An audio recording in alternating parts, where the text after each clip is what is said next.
The South African history of the San people. The San, the first people in South Africa. The earliest hunter-gatherers in southern Africa were the San people. The San were also known as Bushmen, a term used by the European colonists that is now considered derogatory.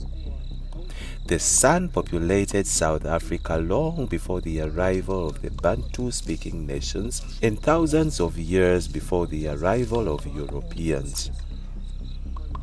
Language, culture, and religion.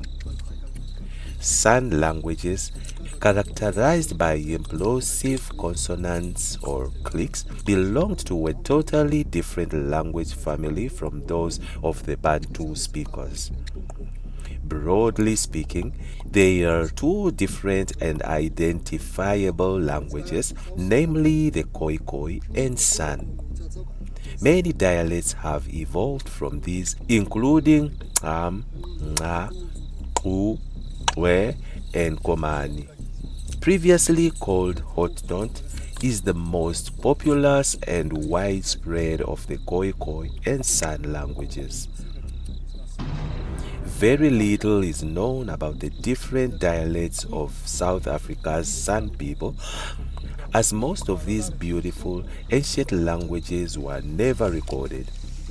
Fortunately, the dialect, which is spoken by the San, was recorded almost in its entirety thanks to the work of German linguist Dr. W.H.I. Bleek.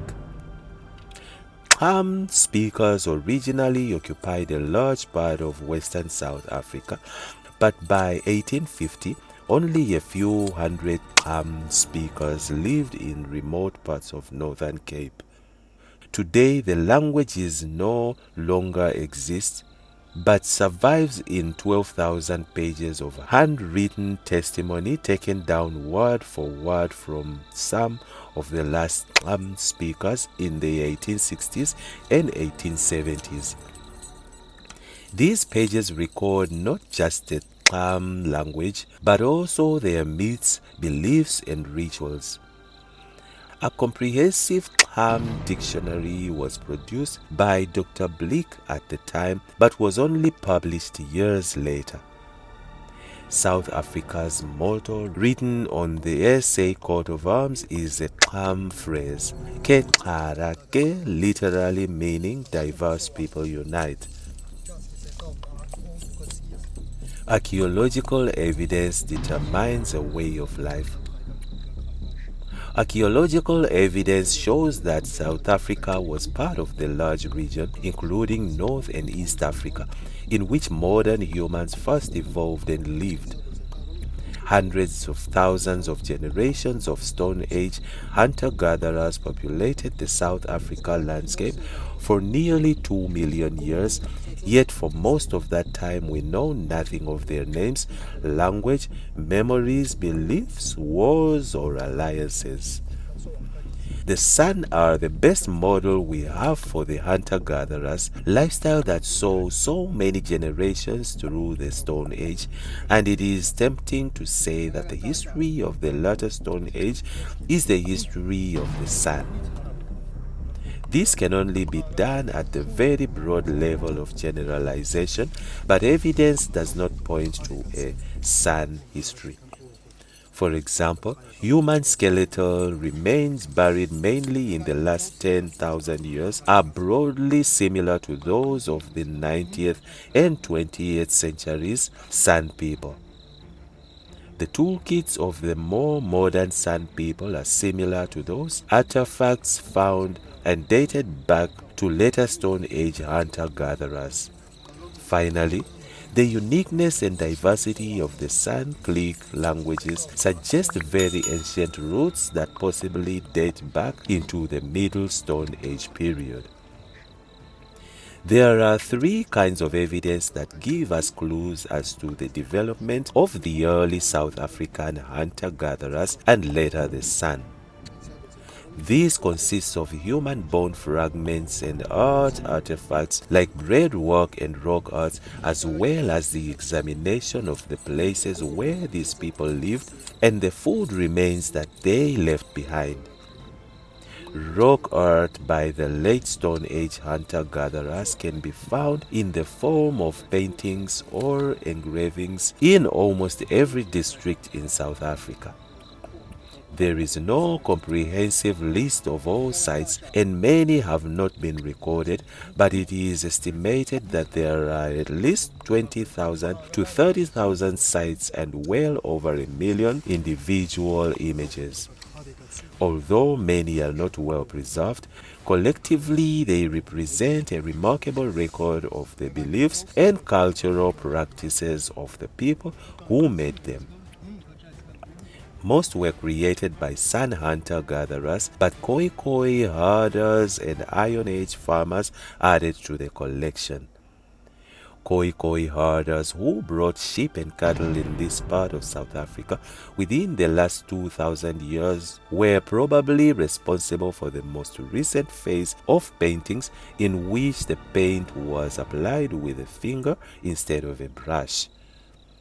The colors are mostly monochrome and the subject matter is frequently non-representational patterns with symbolic meaning. As the Khoikhoi settled on the land formerly occupied by hunter-gatherers, the San gradually stopped painting as their numbers and cultural activities declined. The San have a rich oral history and have passed stories down from generation to generation. The oldest rock paintings they created are in Namibia and have been radiocarbonated to be 26,000 years old. The San rock art gives us clues about their social and belief systems. Depiction of the lintel panel. One of the most significant pieces of rock art found in South Africa was found on Linton Farm in the Eastern Cape. The panel was removed from the farm in 1917 and taken to the South African Museum in Cape Town. It is known as the Linton panel, and an image from this panel was used in the New Southern Coat of Arms. 83 years in museum care, protected from the elements, has made the Linton panel one of the best preserved of all pieces of South African rock art. In 1995, the panel featured as one of the premier attractions in the international exhibition, Africa, the Art of a Continent. The figure embodies the spirit of the African Renaissance. When European nations began their Renaissance, they returned to the classical age of Greece and Rome when art and architecture had reached its zenith. San rock art is one of the great archaeological wonders of the world and is a mirror which reflects the glories of the African past. Our knowledge of South African San texts, especially the 12,000 pages of testimony collected by Dr. Blick, combined with the study of the rituals and beliefs of San people still living in the Kalahari, allows us to understand many of the paintings in the Linton panel. The panel shows people capturing a power of the charm called Gi. The panel shows people capturing a power the charm called Gi. The San sought and used this power for the benefit of their community, as it allowed for the healing of the sick and for the healing of divisions within society. San rock art was believed to be rich in this special power.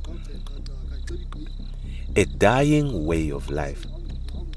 The ability of later Stone Age hunter-gatherers to sustain themselves was seriously challenged at least 3 times in the past 2,000 years. Firstly, this occurred with the southward migration of the Khoikhoi herders into the western half of the country.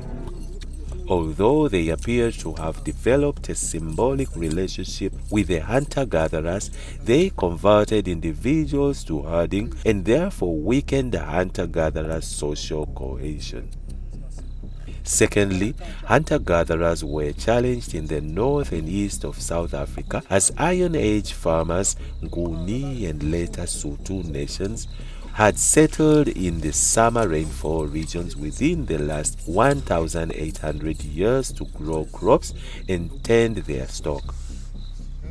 They also lived alongside hunter-gatherers, particularly in the Drakensberg region, and developed a working relationship with them. However, they became more and more powerful in terms of population size and learned ownership. Finally, the death knell came with the arrival of European colonists whose commandos with guns and horses decimated the hunter-gatherers within 2 centuries. Some of this history is reflected in the rock art of the later Stone Age. In 1950s, several thousand San people were still hunting large game with poisoned arrows and gathering plant food in the Kalahari Desert in Namibia. One group, the Kung, lived in the area called Nyai Nyai, pronounced Nie Nie, rhyming with high, near the borders between Namibia and Botswana.